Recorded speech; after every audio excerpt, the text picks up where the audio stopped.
আজকের আলোচনায় বিশাল আলেমদের লিস্টের নিচে একমাত্র আলেম আমি। আমাকে টপিকও দেওয়া হয়েছে ডার্টি জব, যেটাকে বলে সবচেয়ে বাজে কথা বলতে হবে যেই টপিকে, সেই টপিকটা আমাকে দেওয়া হয়েছে। সঙ্গত কারণে দেওয়া হয়েছে, সেটা ঠিক আছে। তো টপিকটা হচ্ছে দায়ুস সংস্কৃতি ও মুসলিম সমাজ। এটা নিয়ে 4-5 দিন কথা বলা যাবে গোটা, কিন্তু ওনারা প্রথমে আমাকে 21 মিনিট বোধহয় দিতে যাচ্ছিলেন বা এরকম কিছু।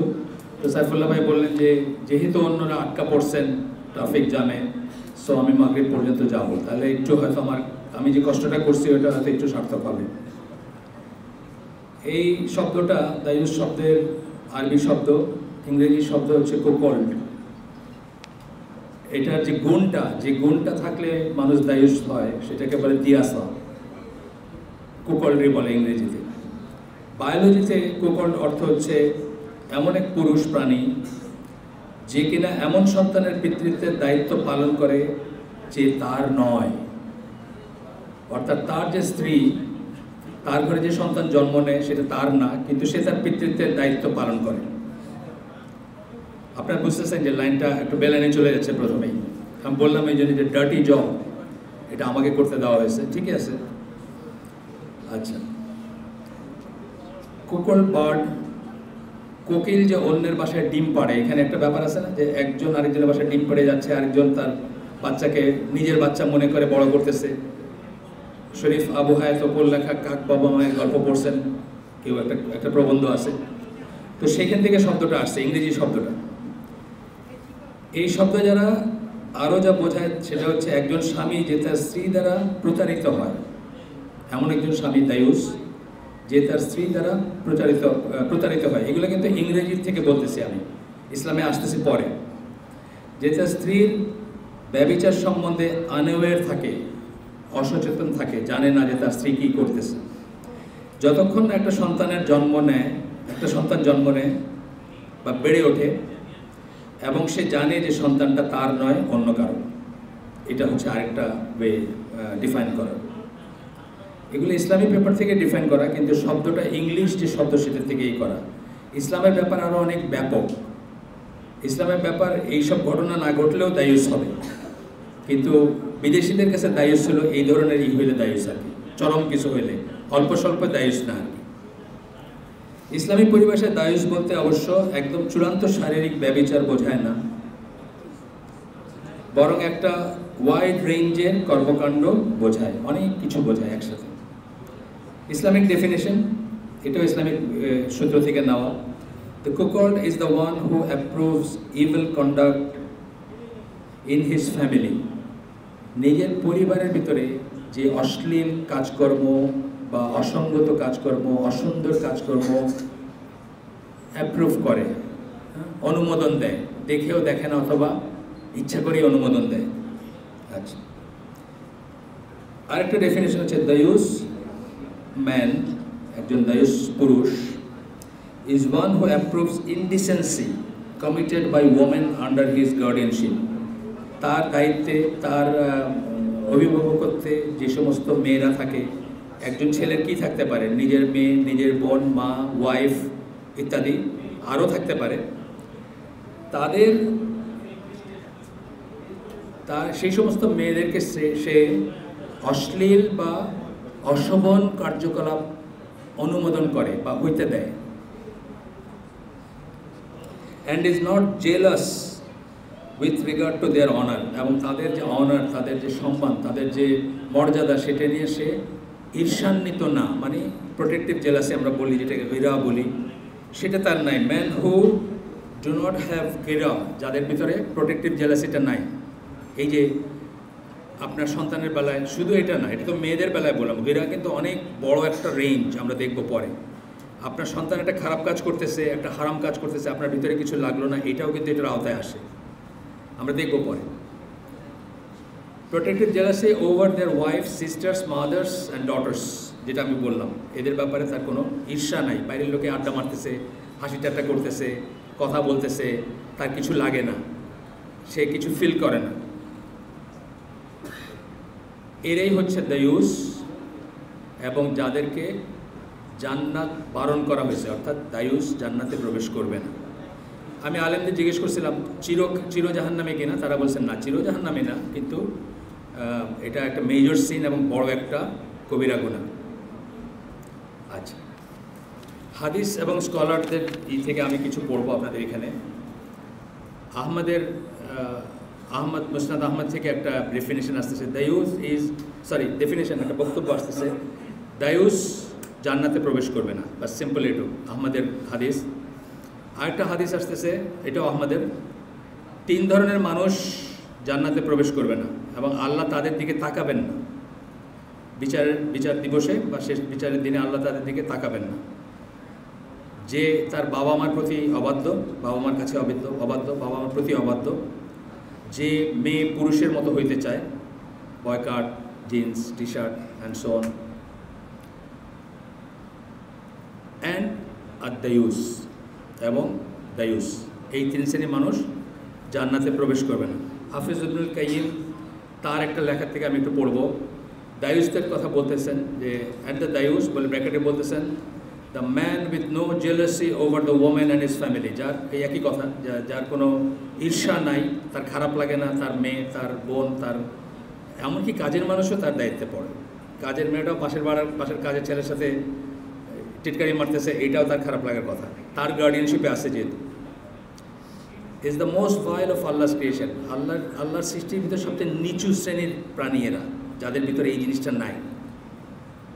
And Jannah is forbidden for him, তার জন্য জান্নাত নিষিদ্ধ। হাফিজ ইবনুল কাইয়িম উনি বলতেছেন, man should be jealous with regard to his wife's honour, ওয়াইফের অনার বা সম্মান নিয়ে তার ভিতরে লাগা উচিত, যখনই সেটার হানি হবে, যেখানেই হবে। একটা জিনিস হচ্ছে যে অনেক সময় একটা সিচুয়েশনে মানুষ পারে না, চাইলেও পারে না, মরেও যায় মানুষ। কিন্তু কতগুলো জাতি আছে, যেমন আফগানরা, মোহাম্মদ আসাদ তার রোড টু মেক্কাতে বলছেন যে আফগান কোথাও যাইতে উনি খালি ঘাড় ঘুরাইছিলেন, তো উনি বুঝছেন যে উনি প্রাণে বাইচে আসছেন আর ঘাড় ঘুরাইছিলেন শুধু, মানে কোনো খেতে বা কোথাও মেয়েরা কাজ করতেছে, তারপরে উনি বুঝছেন যে উনি মহা অন্যায় কাজ করছেন। এতই তাদের ভিতরে এই ফিলিংটা আছে। আপনারা জানেন যে এই ব্রিটিশরা একবার আফগানিস্তান দখল করার পরে হারাইতে হয়েছিল কেন? একটা গুজব রটে গেছিলো যে কোনো একজন আফগান অফিসার, কি বলে ব্রিটিশ অফিসার, কোনো আফগান মেয়েকে কোনো অশ্লীল ইঙ্গিত দিছে। এইটার থেকে কিন্তু শুরু হয়, বিদ্রোহটা শুরু হয়। তারপরে 15,000 প্লাস ব্রিটিশরা পালায় যায় কাবুল থেকে, এবং জালালাবাদ পৌঁছাতে পৌঁছাতে একজন ডাক্তার মাত্র বেঁচে যায়, বাকি সবাইকে তারা রাস্তায় মেরে ফেলছে। রিজন কি? রিজন হচ্ছে আমাদের মেয়ের দিকে সে চোখ তুলে তাকাইছে। মানে এইটা ছিল ট্র্যাডিশনালি মুসলিম সমাজের ভিতরে এই বোধটা ছিল। আজকের কথা আমরা পরে আসতেছি, আপনারাই জানেন, আমার চেয়ে ভালো জানেন, রাস্তাঘাটে চলেন, ফেসবুক চালান, আপনারা ভালো জানবেন আমার চেয়ে। আমার ফেসবুক নাই, প্রসঙ্গত উল্লেখযোগ্য। Man should be jealous with regard to his wife's honor and standing. He should defend her whenever she is slandered or spoken ill of behind her back. মানুষের ভিতরে যখনই তার পেছনে কথা বলা হবে, তাকে স্ল্যান্ডারিং মানে কি, ওই যে কুৎসা রটনা করা হবে, তারপরে খারাপ কথা বলা হবে, তখন তার উচিত তার বুকে লাগা। এবং এটা বলতেছেন যে সব মানুষেরই রাইট, এটা জেনারেল রাইট, সব মুসলিমেরই, যে কোনো মুসলিমের বেলায় আপনার এটা লাগা উচিত। আর স্পাউস, আপনার যে ওয়াইফ, তার বেলায় স্পেসিফিক্যালি আপনার অন্য একজন মুসলিমের বেলা আপনার বুকে লাগা উচিত। যখন একজন মুসলিমকে কেউ অহেতুক খারাপই বলবে, গীবত করবে, পিছনে তাকে কুৎসা রটনা করবে, আপনার ভিতরে লাগা উচিত, স্পেসিফিক্যালি ওয়াইফের বেলায় লাগা উচিত। এবং তার ভিতরে অন্য মানুষ তার ওয়াইফের দিকে তাকাচ্ছে, দেখতেছে, কথা বলতেছে, এই ব্যাপারেও তার লাগা উচিত, যদি সেটা ইনঅ্যাপ্রোপ্রিয়েট হয়। কখনো সেটা অ্যাপ্রোপ্রিয়েট হইতে পারে, কখনো অ্যাপ্রোপ্রিয়েট হইতে পারে। যেমন ধরেন একটা ডাক্তারখানায় গেছেন, আপনার ওয়াইফকে ডাক্তার জিজ্ঞেস করতেছে, মেল ডাক্তার ছাড়া কোনো অপশন নাই, ধরেন জিজ্ঞেস করতেছে আপনার ABC প্রশ্ন জিজ্ঞেস করতেছে, এইখানে খারাপ লাগার কিছু নাই। কিন্তু ইমপ্রপারলি যখনই আউট অফ দ্য ওয়ে গিয়ে কিছু বলবে, দেখবে, তাকাবে, তখনই আপনার খারাপ লাগা উচিত। এখানে ইবনে তাইমিয়ার একটা ব্যাপার আসতেছে যে ওনার কাছে একটা ডিভোর্সের ব্যাপারে, একজন তার বউকে এক আগন্তুকের সাথে দেখার পরে তাকে ডিভোর্স করে, এই নিয়ে মাসাইল জিজ্ঞেস করবে হইলে ইবনে তাইমিয়া কতগুলো কথা বলেন, সেই কথাগুলো আমরা দেখব। উনি একটা হাদিস কোট করেন প্রথমেই, by my glory and majesty, হাদিস কুদসি, আমার আল্লাহ নিজের গ্লোরি, নিজের মাহাত্ম্য, নিজের ম্যাজেস্টি, রাজকীয় পজিশন বা সেটারই করতেছেন, সেইটার কসম কেটে বলতেছেন, no miser liar or cuckold will enter you. এটা কাকে বলতেছেন? জান্নাত তৈরি করার পরে জান্নাতকে বলতেছেন আল্লাহ, যে আমি আগেরটুকু পড়ি নাই, ক্রিয়েটেড প্যারাডাইস, যখন আল্লাহ জান্নাত তৈরি করলেন, সৃষ্টি করলেন, জান্নাতকে বলতেছেন যে নিজের কসম খায় বলতেছেন যে কোনো কৃপণ, কোনো মিথ্যুক বা কোনো দায়ুস উইল এন্টার ইউ, তোমার ভিতরে প্রবেশ করবে না। আচ্ছা, এরপরে আরেকটা হাদিসই করতেছেন, সেই হাদিস ইবনে তাইমিয়ার ওই পোর্শনটাতে আমি পড়তেছি, the believer has protective jealousy গিরা, বিশ্বাসীর গিরা থাকবে, জেলাস হবে, প্রোটেক্টিভ জেলাসি, যেটা কথা আমি বললাম, ঈর্ষা, কিন্তু পজিটিভ ঈর্ষা, সংরক্ষণ করার ঈর্ষা, নিজের আন্ডারে যারা আছে তাদেরকে অশ্লীলতা থেকে, খারাপ কাজ থেকে সংরক্ষণ করার ঈর্ষা। অ্যান্ড আল্লাহ, আমরা এই আইসিটিতে অনেক বড় একটা কোর্স করছি না, হাসাদ এবং নিয়ে, সেখানে আমরা ঈর্ষা এবং হিংসার তফাৎটা বলছি। ঈর্ষা এবং হিংসা কিন্তু আলাদা জিনিস। And Allah has protective jealousy, আল্লাহর গিরার কথা বলতেছেন। And the protective jealousy of Allah is that no slave should do that which is forbidden to him. আল্লাহর গিরা হচ্ছে কোনো বান্দা তার এমন কাজ করবে না যেটা আল্লাহ তার জন্য হারাম করছেন, নিষিদ্ধ করছেন। ডিফারেন্ট জিনিস, কিন্তু তাতেই আল্লাহর ভিতরে এটা প্রভোক্ট হয়। এটা সব কিছুই ধরেন, মানে ধরেন আল্লাহর হাত যেমন আমার হাতের মতো না, আল্লাহর রহমত যেটা বা আল্লাহর যে করুণা বা আল্লাহর যে মার্সি সেটা আমার মার্সির মতো না। একইভাবে আল্লাহর যে গিরা সেটা আমার গিরার মতো না। আমরা যখনই একটা পাপ কাজ করি তখন সেটা একটা রিস্ক চলে আসে, যেটা প্রভোক্ট হবে এবং আল্লাহ সেটা অপছন্দ করবেন। এই প্রোটেক্টিভ জেলাসিটা আল্লাহর জাগ্রত হবে এবং তার পরিণতিতে আমাদের বিশাল ক্ষতি হয়ে যেতে পারে। এটা আমরা মনে রাখবো। আল্লাহরই হচ্ছে এটা। যখন আপনি তার সাথে তার মতো করে কাউকে ভালোবাসেন, তখন তার সাথে কিছুকে শিরক করেন, তার সাথে কোনো শরীক স্থাপন করেন, অ্যান্ড সো অন। আচ্ছা, এরপরে আবু হুরায়রা রাদিয়াল্লাহু আনহু বর্ণনা একটা হাদিস আসতেছে, এটা বুখারী এবং মুসলিম দুইটারই হাদিস, নাম্বার দেওয়া আছে, আমি নাম্বার চাইলে কেউ আমাদের নিতে পারেন, তবু বলি। বুখারীর হচ্ছে 4925, মুসলিমের হচ্ছে 2761। আবু হুরায়রা রাদিয়াল্লাহু আনহু বলেন, রাসূল সাল্লাল্লাহু আলাইহি ওয়াসাল্লাম বলেন, Allah has protective jealousy and the protective jealousy of Allah is provoked when the believer does something that Allah has forbidden. Allah যা নিষেধ করছেন, কোনো বিশ্বাসী যখন সেটা করে, আল্লাহরও গিরা আছে এবং সেটা হয়, জাগ্রত হয় যখন এরকম কিছু করেন কেউ। আচ্ছা, আরেকটা হাদিস পড়বো আমরা এখন। এটা সাদ ইবনে উবাদা বলেন, I saw a man with my wife, আমি একজন মানুষ, if I saw a man, আমি যদি পাইতাম, দেখতাম, আসলে দেখেন নাই, যদি দেখতাম যে কোনো লোক আমার ওয়াইফের সাথে আছে, I would strike him with my sword, আমি তাকে আমার তরবারি দিয়ে আঘাত করতাম, and not the flat side of it, ভোতা দিক দিয়ে আঘাত করতাম না, ধার দিক দিয়ে আঘাত করতাম, বুঝছেন না? মানে আঘাত করতাম, মানে মিন করছেন কী করতেন আর কি। এই খবরটা রাসূল সাল্লাল্লাহু আলাইহি ওয়াসাল্লামের কাছে আসছে। তখন রাসূল সাল্লাল্লাহু আলাইহি ওয়াসাল্লাম বললেন যে, তোমরা কি অবাক হচ্ছ যে সাদের গিরা দেখে, প্রোটেক্টিভ জেলাসি দেখে তোমরা অবাক হচ্ছ? বাই আল্লাহ, আল্লাহর কসম, আই এম মোর জেলাস দেন হিম, আমি তার চেয়েও বেশি জেলাস, ঈর্ষান্বিত, প্রোটেক্টিভ জেলাসি বা গিরা আমার তার চেয়েও বেশি। And Allah is more jealous than me, Allah হচ্ছেন আমার চেয়েও জেলাস। কী ব্যাপারে? সকল নিষিদ্ধ ব্যাপার। এটা আমরা কিন্তু, আমি জানি না সবাই জানেন কি না, আমি এদের পড়াশোনা করতে গিয়ে এই পার্টটার হাইলাইটিংটা একটু বেশি দেখতেছি, যে আল্লাহ তার চেয়েও বেশি জেলাস। তার মানে আমরা যখনই একটা খারাপ কাজ করি, আল্লাহর গিরা যেটা সেটাকে আঘাত করি আমরা, এবং সেখান থেকে আমাদের উপর গজব নেমে আসতে পারে। এটা আমরা মনে রাখবো, তবে আমরা খারাপ কাজগুলো কম করতে পারবো বা কম করব, বা আমাদের সাহস হবে না করার। আচ্ছা, it is because of his protective jealousy that Allah forbade immoral deeds both open and secret, এবং এই জন্যই আল্লাহ অনৈতিক কাজকে নিষেধ করছেন প্রকাশ্যে এবং গোপনে। ফাইশা বা অনৈতিক কাজকে নিষেধ করছেন প্রকাশ্যে এবং গোপনে। এটা বুখারীর হাদিস, মুসলিমের হাদিস, দুইটারই হাদিস। এরপরে আমরা একটা পড়ব, এটা হচ্ছে আয়েশা রাদিয়াল্লাহু আনহার বর্ণনায়। রাসূল সাল্লাল্লাহু আলাইহি ওয়াসাল্লাম বলেন,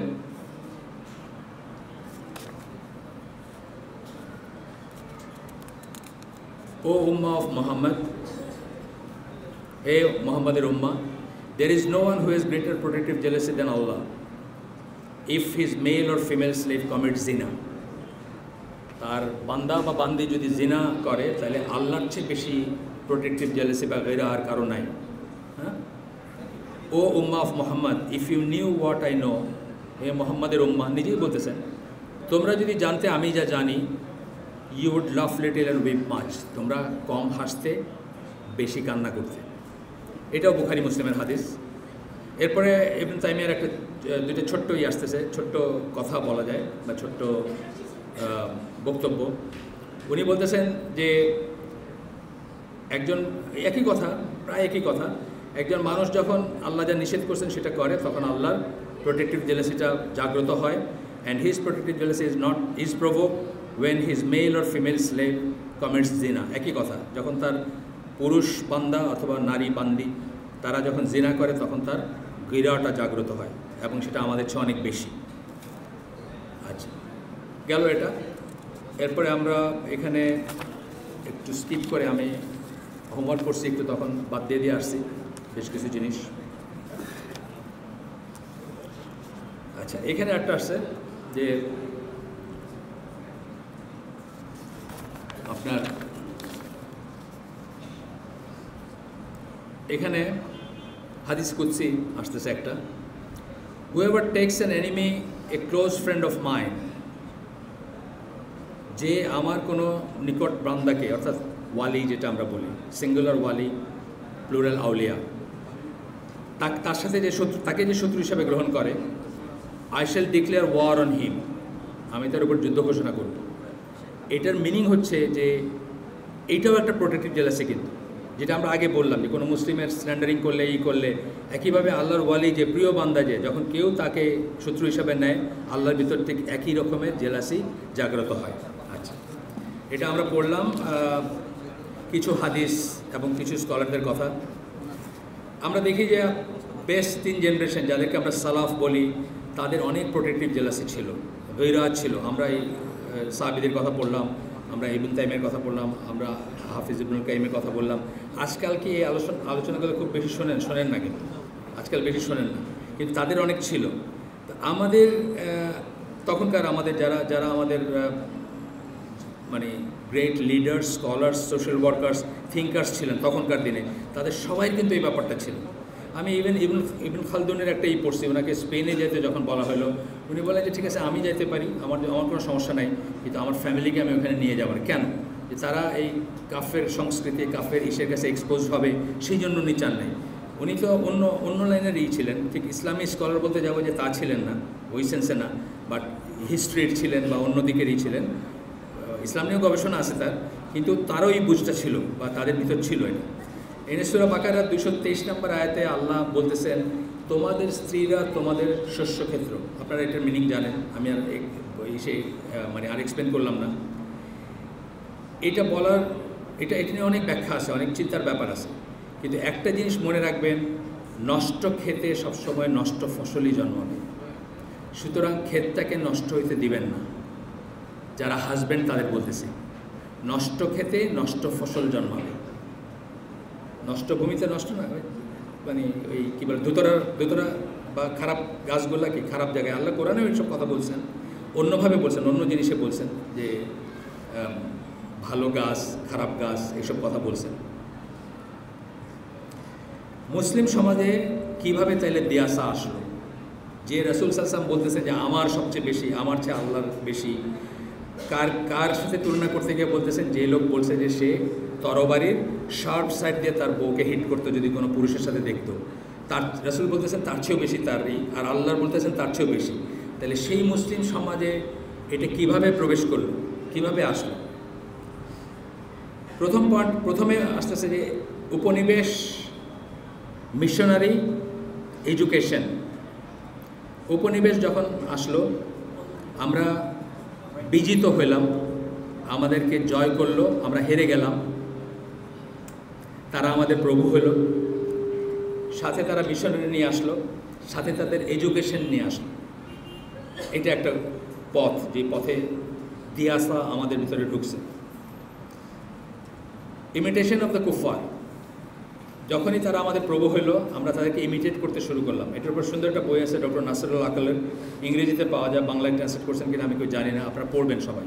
ইমিটেশন অফ দ্য কুফার, কুফারের অনুসরণ।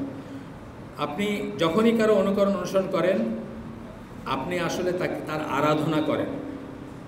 আপনি মনে প্রাণে চিন্তায় চেতনায় তাকে আরাধনা করেন, তার মতো হইতে চান, সেই জন্য আপনি তার অনুকরণ করেন। এটা একটা প্রধান কারণ দিয়াসা আমাদের ভিতরে ঢোকার জন্য। এবং হিন্দুদের কাছ থেকে আসছে, এই পার্টিকুলারলি আমি বাংলাদেশের কথা বলতেছি, হিন্দুদের কাছ থেকে আসছে গল্প উপন্যাস, হিন্দু সমাজ। আপনার গল্প উপন্যাসে দেখেন আমরা কী গল্প পড়ে বড় হয়েছি। আমরা রবীন্দ্রনাথের নষ্টনীড় পড়ছি, আমরা শরৎচন্দ্রের রামের সুমতি পড়ছি, রাম ওই বইয়ের নায়িকার দেবর। মানে আমাদের মাথায় এইগুলো একেবারে সব ভাইয়ের মতো বোনের মতো মানে প্ল্যান্টেড হয়ে গেছে, সবাই ভাইয়ের মতো সবাই বোনের মতো, বুঝছেন না? আরবিতে কিন্তু ভাবি শব্দের কোনো নাই, ভাবি শব্দটা এক্স্যাক্টলি কোনো শব্দ নাই, দুইটা শব্দ দিয়ে বলতে হয়, ভাইয়ের বউ বলতে হয়। চাচি শব্দটা নাই, চাচি তো আমাদের মায়ের মতো, তাই না? আমাদের মায়ের মতো না চাচি, আমাদের সমাজে চাচি, ভাবি মায়ের মতো, চাচি মায়ের মতো, মামি মায়ের মতো, খালা মায়ের মতো, সবাই মায়ের মতো। কিন্তু আরবিতে এই কনসেপ্টটা মায়ের মতো কনসেপ্টটাই নাই। তো হিন্দুদের সাথে থাকতে থাকতে হিন্দু উপন্যাস, হিন্দু গল্প এগুলো পড়তে পড়তে আমরা এগুলো ডাল ভাত মনে করি। আরে কাজিন তো আপন বোনের মতোই, বুঝছেন? এছাড়াও যারা 200 বৎসর 250 বৎসর ধরে খ্রিশ্চান মিশনারি যারা দাওয়াত দিয়ে সুবিধা করতে পারে নাই, তারা শেষ পর্যন্ত, আপনাদের আগেও বলছি, যারা আমার কথা শুনছেন তারা জানেন, তারা শেষ পর্যন্ত ডিসাইড করলো যে এইভাবে দাওয়াত দিয়ে কিছু হবে না। তারা যেভাবে তারা এই করতেছিল, তারা তখন ঠিক করলো যে তারা 2টা সফট টার্গেটে ইসলামকে অ্যাটাক করবে। 2টা সফট টার্গেট, আগেও বলছি আমি কথা। সফট টার্গেট বলতে কী বোঝায়? আমরা কোনো যুদ্ধে যখন কাউকে আপনি এমন জায়গায় আঘাত করতে চান যে সে একেবারে ধরাশায়ী হয়ে যাবে, সেটাকে আমরা সফট টার্গেট বলি। যেমন ধরেন জাপানের হিরোশিমা নাগাসাকিতে যে বোম ফেলা হয়েছিল, লক্ষাধিক মানুষ বা অনেক মানুষ মারা গেছিল, জাপানি সম্রাট একদম নীল ডাউন বলে না, সেইভাবে সে রাজি হয়েছে যে সে আত্মসমর্পণ করবে। এটা হলো সফট টার্গেট যেটা। তো খ্রিশ্চান মিশনারি ঠিক করছে যে আমাদের সফট টার্গেট হচ্ছে 2টা, একটা হচ্ছে সুন্নাহ, একটা হচ্ছে আমাদের মেয়েরা। সুন্নার থেকে যদি আমাদের আলাদা করতে পারে, বোঝাইতে পারে যে সুন্নাহ মানা দরকার নাই, অত ইম্পর্টেন্ট না, ঠিক আছে আছে সুন্নাহ কিন্তু অত ইম্পর্টেন্ট না, মানলেও চলে না মানলেও চলে, তাহলে ইসলাম শেষ হয়ে যাবে। আরেকটা হলো আমাদের মেয়েদেরকে যদি কোনো মতে ঘর থেকে বাইর করতে পারে, ইমানসিপেশনের নামে, প্রগতির নামে, শিক্ষিত হওয়ার নামে ইত্যাদি নামে যদি করতে পারে, প্রোগ্রেসিভ ওমেন বা কাজ করবে বাইরে এবং ফেমিনিজম ইত্যাদি দিয়ে।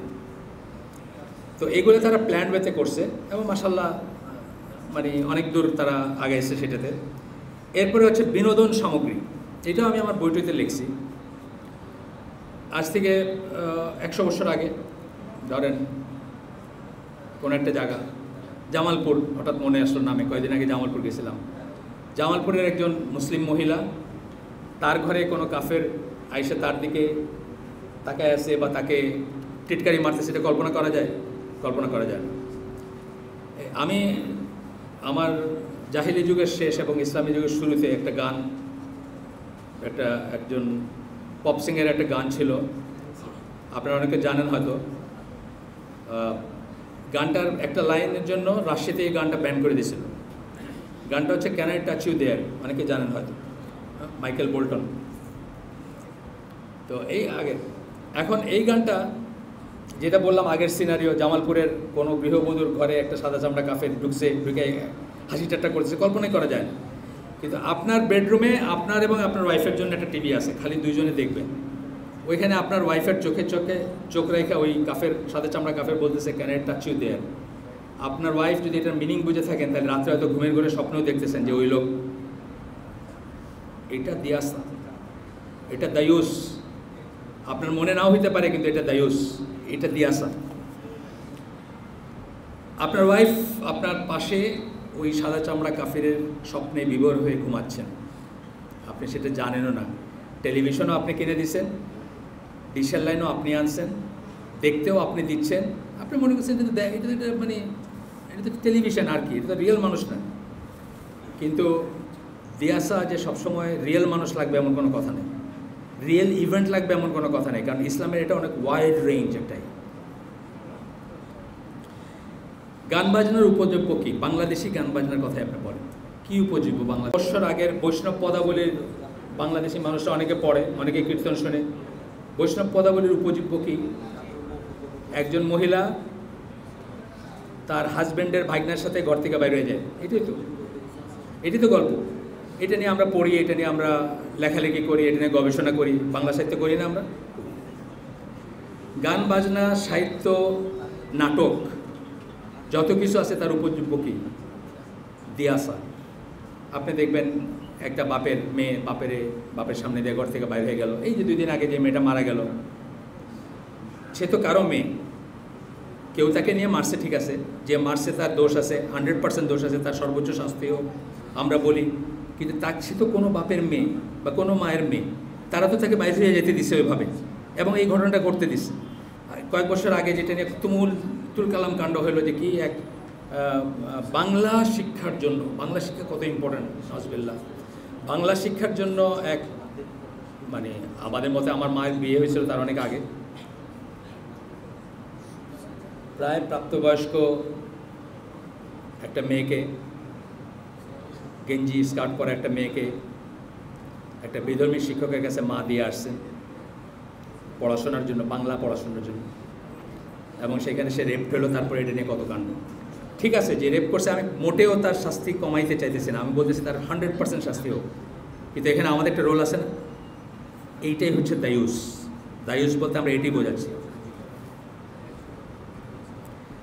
এরপরে হচ্ছে লাইফস্টাইল, এলিটিস্ট লাইফস্টাইল একটা আছে, এলিট হওয়ার একটা আছে না। এলিট হওয়া মানে আপনি মুক্তমনা হবেন, উদার হবেন, সংকীর্ণ জিনিস আপনার থাকবে না। আপনার ওয়াইফের সাথে কেউ একটা হাসিয়ে কথা বললে আপনার বুকে লেগে গেল, এটা সংকীর্ণ মনা জিনিস আমাদের এলিট সোসাইটিতে। আমার একটা ঘটনা মনে পড়ে, আমি যখন প্রথম চিফ ইঞ্জিনিয়ার হিসেবে সেল করতেছি, আমার যে ক্যাপ্টেন ছিলেন জাহাজের, উনি আমাদের বেশ বড় বয়সে, খুবই স্নেহ করতেন আমাকে। তো করাচিতে একদিন উনি একটা ট্যাক্সি নিয়ে আসছেন, আমরা বাইরে যাব, উনি সামনে বসে আমাকে বলতেছেন ওনার বউর সাথে বসতে। এটা হলো কি, এটা হলো একটা উদার মনার ঈদ। তুমি ছোট ভাই, তুমি বসো এখানে, আমি সামনে বসে। আমি বললাম আপনার বউর সাথে আমি বসবো কেন? বলছে না তুমি তোমার ভাবির সাথে বসো, আমি সামনে বসতে। ঝগড়া করতে হয়েছে আমার রীতিমতো, পিছনে বসানোর জন্য তাকে, আমার সামনে বসার জন্য। এটা হলো একটা এলিটিস্ট উদারতা, বুঝছেন না? একই রকম আছে যে আমাদের ফ্রেন্ডরা যারা ছিল, তারা 15 মিনিট কথা বলতেছে তার সাথে, তারপর তোর ভাবির সাথে একটু কথা বল। অস্ট্রেলিয়া আছে বা কানাডায় আছে, 15 মিনিট ধরে কথা বলার পরে ভাবির সাথে আমার কোনো কথা নাই, বুঝছেন তো? কিন্তু এটা হলো সৌজন্য। এটা কেন হয়েছে? আমরা ওই লাইফস্টাইলটা, আমরা প্রফিটিক লাইফস্টাইল চুজ না করে এলিটিস্ট লাইফস্টাইল চুজ করছি আমাদের জন্য। এলিট হইতে চাইছি আমরা, কি হনুরে হইতে চাইছি। এরপরে হচ্ছে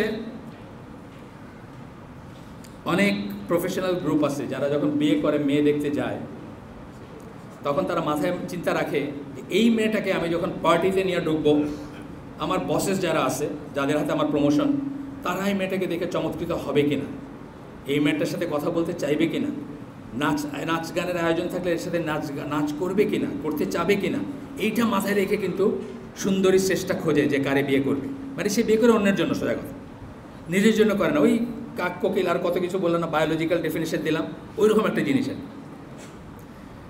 আর একটা হয় দায়ুস্বর বা দিয়াসার আরেকটা কারণ হচ্ছে ফেমাস হইতে চাওয়া।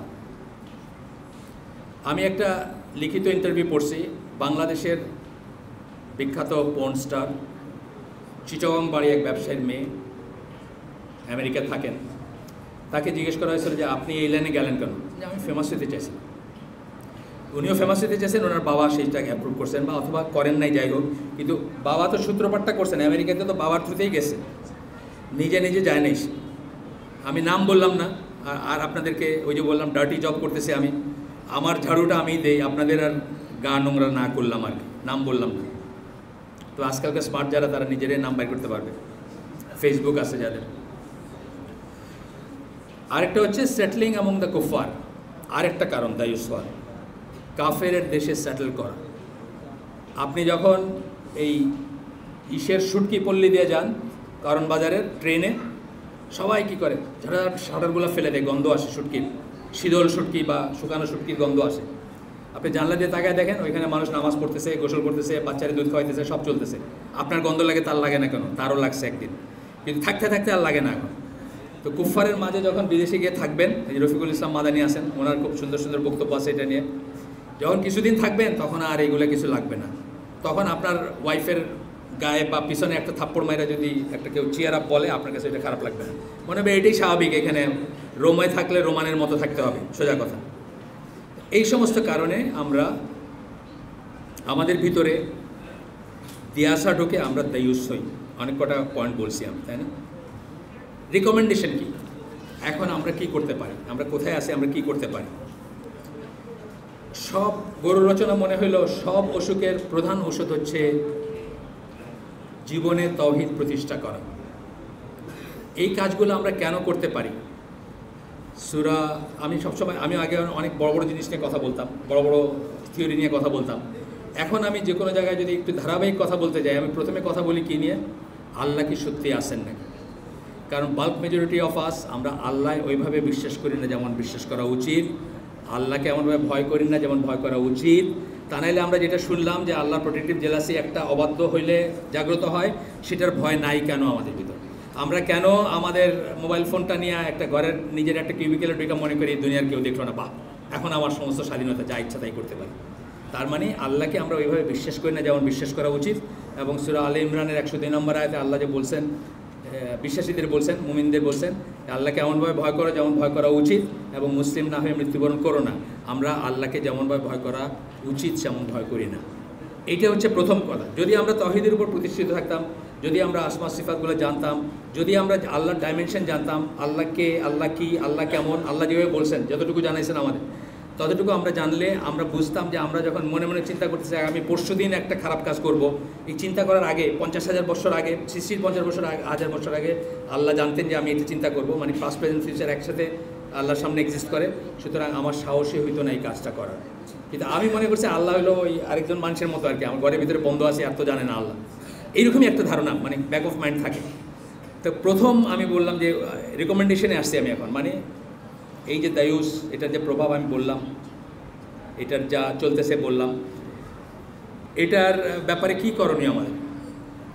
প্রথমত আমরা পার্টিকুলারলি যারা আমরা প্র্যাকটিসিং মুসলিম, যারা এইখানে যারা আছেন আজকে, আমি মোটামুটিভাবে অনেক চেহারা চিনি, আমি পুরো সবাই না চিনলেও হাফ অফ দ্য চেহারা যারা আছেন তাদেরকে চিনি আমি।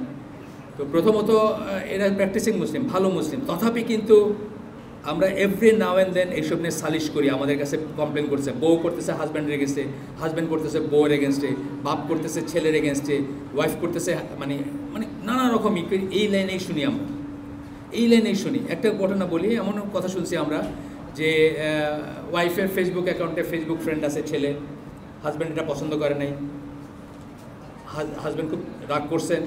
ওয়াইফের বান্ধবী এসে তাকে বলতেছেন যে আপনারা যে বাইরে যান, ট্যুরে যান, কার সাথে কী করেন আমরা কি কোনো জিজ্ঞেস করি?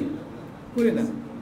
আমরা আপনাদেরকে ট্রাস্ট করি, আপনারা কেন আমাদের ট্রাস্ট করতে পারেন না? আমাদের যদি ফেসবুকে একটা দুটো ফ্রেন্ড থাকেও সাইড লাইনে, সমস্যা কী? আমরা কিন্তু এগুলো আমাদের কাছে আসে। তো রিকমেন্ডেশনগুলো আবার ওই গরু রচনার মতো, প্রথমেই শুরু করতে হবে তাওহীদ দিয়ে। তাওহীদ নিয়ে পড়াশোনা করবেন, আল্লাহ কি, আল্লাহর সিফাতগুলা, মানে আল্লাহর আপনি যেটা প্ল্যান করতেছেন ওটা আল্লাহ জানেন, যেটা করবেন ওটা জানেন, যেটা করবেন না ওটা জানেন, তার অনুমোদন লাগবে। এবার প্রত্যেকটা জিনিস আমি অনেক সময় বলি যে এটা difficult to make people understand. অনেক সময় বলি যে এই বোতলটা আমি যখন হাতে নিচ্ছি, পানি খাবো, এটা একটা মুভি ক্যামেরা, এখনকার ক্যামেরা না, আগের ক্যামেরা যেগুলো ছিল, আগের যে ক্যামেরাতে 16 ফ্রেমস পার সেকেন্ড, 16টা স্লাইড পার সেকেন্ডে হইলে এটা মুভি হবে, বুঝছেন তো?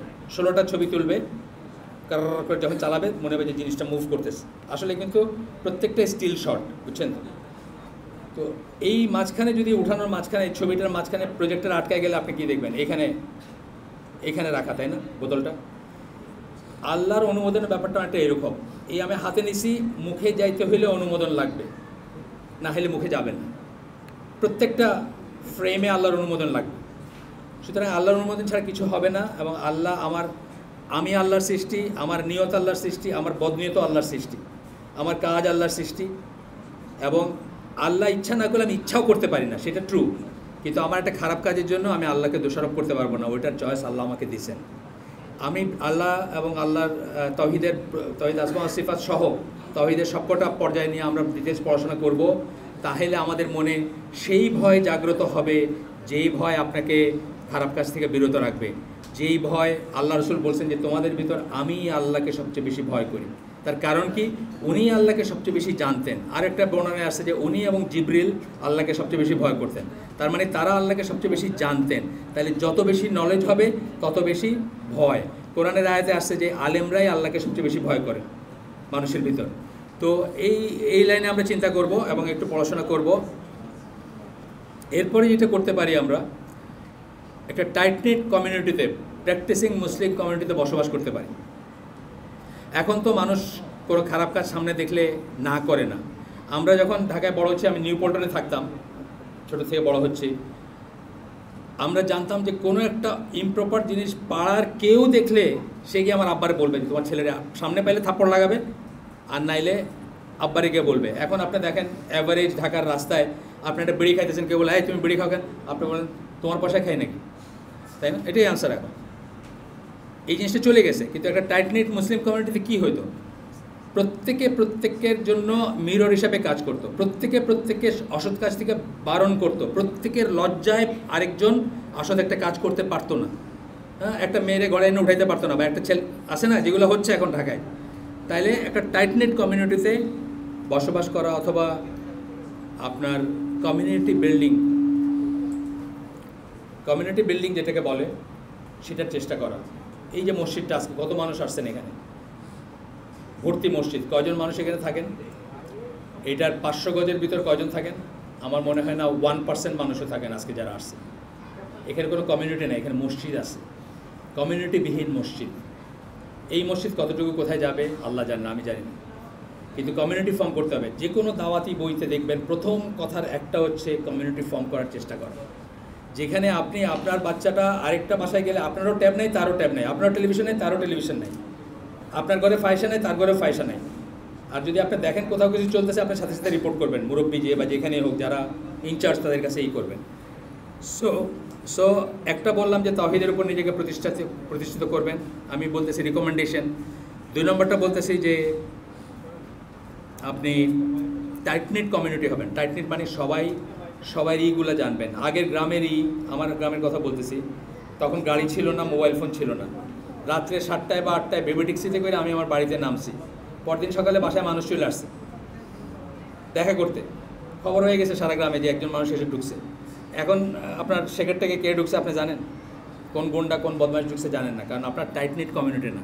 হিজ হুজুজ, যে যার মতো করে থাকতেছে। হিজ হুজুজ হলো কাফেরদের ফিলোসফি। আমাদের ফিলোসফি কি? কালেকটিভিজম। কাফেরদের হলো ইন্ডিভিজুয়ালিজম, আমার ভোট আমি দিব, যাকে খুশি তাকে দিব, এটা কাফেরদের ফিলোসফি।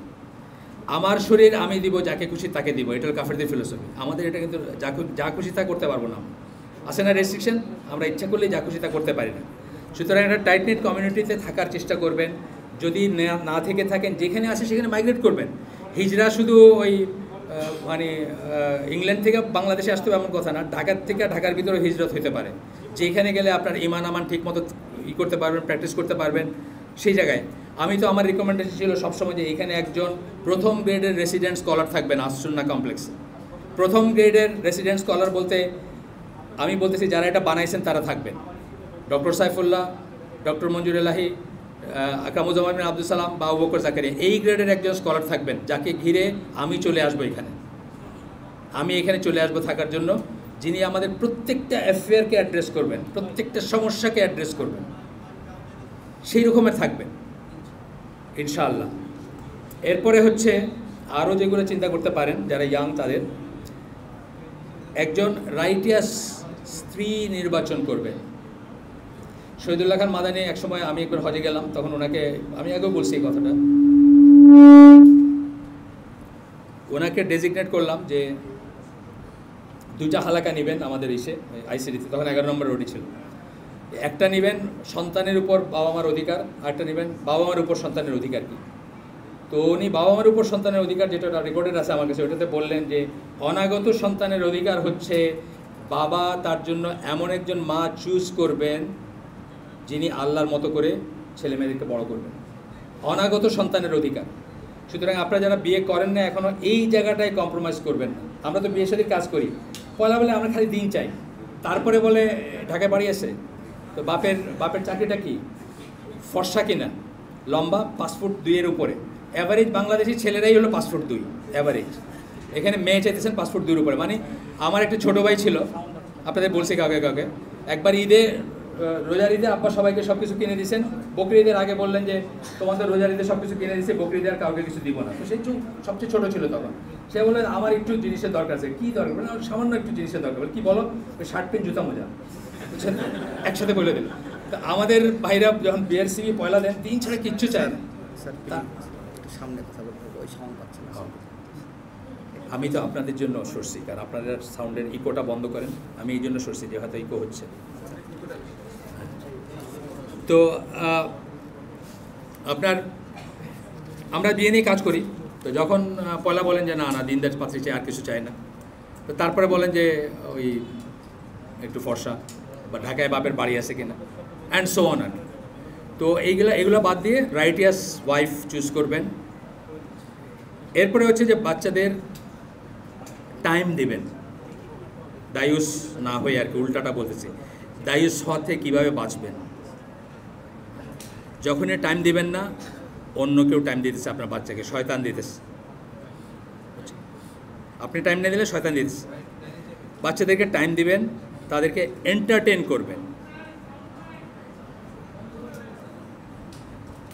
পিছনে সাউন্ড নাই,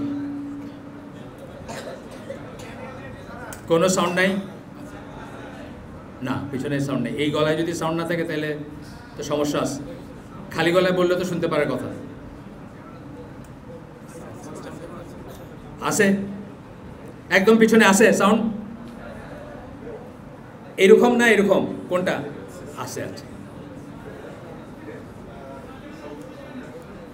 শোনা যায় না?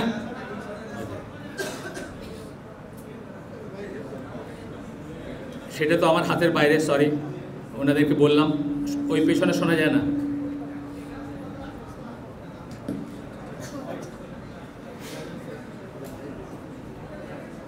সন্তানদের টাইম দিবেন ইনশাআল্লাহ, এন্টারটেন করবেন তাদের, হালাল এন্টারটেনমেন্ট যেগুলো সেগুলো এন্টারটেন করবেন। হালাল এন্টারটেনমেন্ট কি? এন্টারটেনমেন্ট বলতে আমরা যা কিছু বলি বুঝি তার 99.99% হচ্ছে হারাম। এর ভিতরে হালাল এন্টারটেনমেন্ট কি আপনারা খুঁজে বের করবেন, সেগুলো দিয়ে এন্টারটেন করবেন। তাদের চক্ষু লজ্জাটা যেন নষ্ট না হয়, আপনারও তাদেরও। আপনার চক্ষু লজ্জাটাও খুব ইম্পর্টেন্ট। একটা ছেলে আপনার মেয়ের সাথে খিলখিল করে হাসতেছে, আপনার খারাপ লাগলো না, মানে আপনার চক্ষু লজ্জা নষ্ট হয়ে গেছে। আপনারটাও নষ্ট হবে না, তাদেরটাও যেন নষ্ট না হয়, এইটার চেষ্টা করবেন। আর আমরা বলি অনেক সময় ভিটামিন এন, ভিটামিন এন মানে কেউ কেউ হয়তো জানেন, আগে বলছি আমরা। ভিটামিন এন কি? প্রথমটা হচ্ছে নো। আমরা আজকাল বাচ্চাদের পশ্চিমা লাইনে বড় করতেছি, সব কিছু ইয়েস, কোনো কিছুতে নো নাই। আব্বা অমুকের মোবাইল ফোন আছে, আমার তো নাই। আপনার বুকটা ফাইটে গেল যে স্কুলে গেলে হীনমন্যতায় বুকে, নাও তুমি একটা স্মার্টফোন লয়ে এলো, এটা তো আসে। নো বলতে পারি না আমরা, বাচ্চাদের নো বলতে পারি না এখন। তো এই জন্য আমরা বলছি দুইটা ভিটামিন এন, একটা হচ্ছে নো, নো বলা। যে কোনো অসঙ্গত, যে কোনো এক্সট্রা আবদারে নো বলবেন। হ্যাঁ, এটা মানে এটা না যে ইনডিসক্রিমিনেট সব কিছু নো বলবেন, তা না, নো বলবেন। এবং আপনারা জানেন যে একটা পাখি ড্রেস না দেওয়ার জন্য আত্মহত্যা করছে একটা মেয়ে, শুনেন নাই? কোনো একটা সিনেমার নায়িকার কোনো একটা ড্রেস ঈদের সময় না দেওয়ার জন্য মরে গেছে। কেন? সারা জীবন যেভাবে ইয়েস শুনে আসছে, তার ভিতরে অথবা আশেপাশে সবাই যেভাবে ইয়েস শোনে, সেটাকে স্ট্যান্ডার্ড ধরে নিয়ে একটা নো শুনে সেটা নিতে পারে নাই। তো প্রথমত নো বলবেন, যে কোনো ডাউটফুল জিনিস, যে কোনো এক্সট্রাভ্যাগেন্ট জিনিসের নো বলবেন, ভিটামিন এন এর একটা।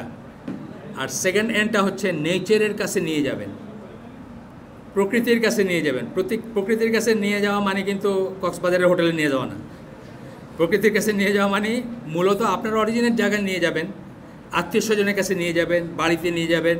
হ্যাঁ, আর যদি ডিভাইসগুলো না দিয়ে থাকেন, ডিভাইস হলে তো জীবন খুব ফাস্ট, ডিভাইসে খুব ফাস্ট না, ঢিসু ঢাসু মারামারি চলতেছে, আপনার কার্টুনে বলেন, খেলায় বলেন, গেমসে বলেন, লাইফটা খুব ফাস্ট হয়ে যায়। তারপরে দাদা দাদিরে খুব ব্ল্যাক অ্যান্ড হোয়াইট মনে হয়, নানা নানির ব্ল্যাক অ্যান্ড হোয়াইট মনে হয়, বুঝছেন তো, কালার্ড মনে হয় না।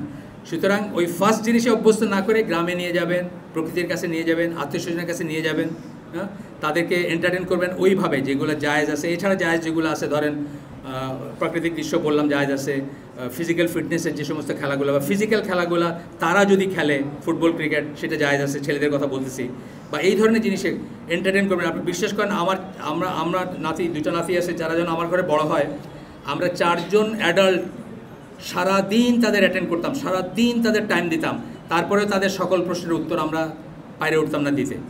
এবং আমরা এক সময় পেপার রাখতাম, আজ থেকে 10 বছর আগে আমাদের সময় ছিল একটা, মনে আছে, কোনো 2 টাকার পেপার, কোনো ছবি থাকতো না।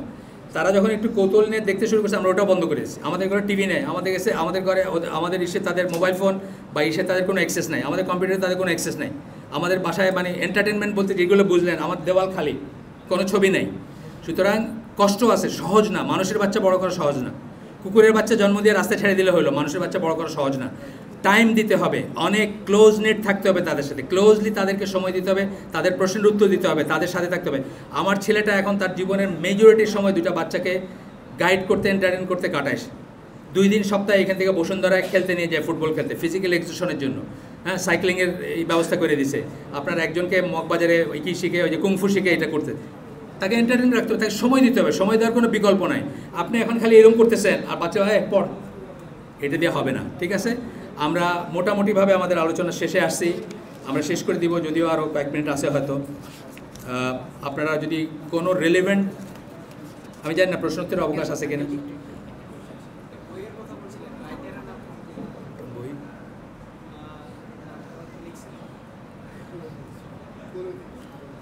জি, যেহেতু এখন আর কোনো পরিপূর্ণ বক্তব্য হবে না, এই 6 মিনিট সময় আপনারা যদি চান, আমরা কোনো না, এটা তাদের আয়োজকদের উপর ডিপেন্ড করে, আমি বলতে পারবো না। এইভাবে প্রশ্নোত্তরের কোনো অবকাশ আছে? নাই না, প্রশ্নোত্তরের কোনো অবকাশ না, না, এটা ওনারা বলতেছেন না, তার মানে আমি এটাতে করবো না। না, আমার আলোচনা মোটামুটি শেষ হয়ে আসছে। আমি যেহেতু সুইপ করছি, একটু তাড়াতাড়ি গেছি, শেষ করে দেবো না। সুবহানাকা আল্লাহুম্মা বিহামদিকা আশহাদু আল্লা ইলাহা ইল্লা আনতা আস্তাগফিরুকা ওয়া আতুবু ইলাইক। আমরা যে শুনলাম তার ভিতরে ভালো কিছু শুনে থাকলে সমস্ত প্রশংসা আল্লাহর।